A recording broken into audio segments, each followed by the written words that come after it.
છું। સમાચારની શરૂઆત કરીશું હેડલાઇન્સથી। ધોરણ 12 બોર્ડ અને ગુજકેટની પરીક્ષાનું પરિણામ જાહેર। વિજ્ઞાન પ્રવાહનું 83.51% પરિણામ। વિજ્ઞાન પ્રવાહમાં 92.91 ટકાવારી સાથે મોરબી જિલ્લો અગ્રેસર, તો વિજ્ઞાન પ્રવાહમાં સૌથી ઓછું દાહોદ જિલ્લાનું 59.15% પરિણામ। ધોરણ 12નું સામાન્ય પ્રવાહનું 93.7% પરિણામ।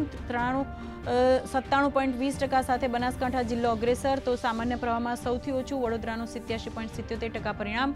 સામાન્ય પ્રવાહમાં 6 કેન્દ્રોનું 100% પરિણામ।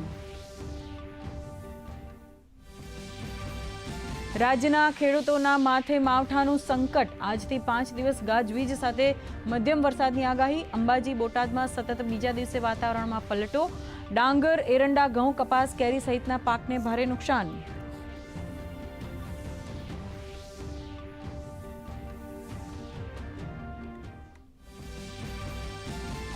ભારતના પ્રવાસે આવેલા જાપાનના રક્ષામંત્રી જનરલ નકાતાનીએ પહેલગામ હુમલાની કરી નિંદા।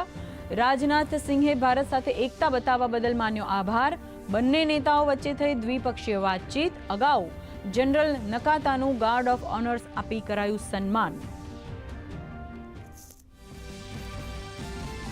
ભારતીય સેનાને મળી મોટી સફળતા। જમ્મુ કાશ્મીરના સુરનકોટના જંગલોમાંથી મળ્યા આતંકી ઠેકાણા। 5 આઈઈડી અને અન્ય સામાન જપ્ત।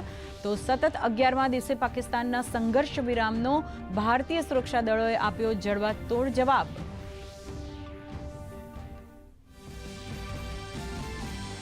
વક્ફ સંશોધન કાયદા પર આજે સુપ્રીમ કોર્ટમાં સુનાવણી। કેન્દ્રએ 25 એપ્રિલે સોગંદનામું દાખલ કરી કાયદાને ગણાવ્યો હતો બંધારણીય।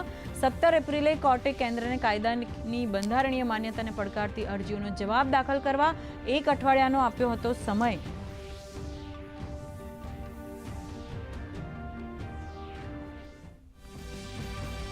ઉત્તર પ્રદેશના કાનપુરમાં એક ઇમારતમાં ભીષણ આગમાં એક જ પરિવારના 5 લોકોના મોત, પતિ, પત્ની અને 3 બાળકના મૃત્યુ। ફાયર વિભાગે 8 કલાકની જહેમત બાદ આગ પર મેળવ્યો કાબુ।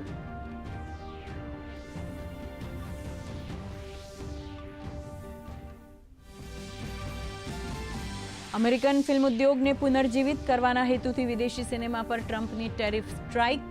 યુએસની બહાર બનાવનારી ફિલ્મો પર લગાવ્યો 100% ટેક્સ।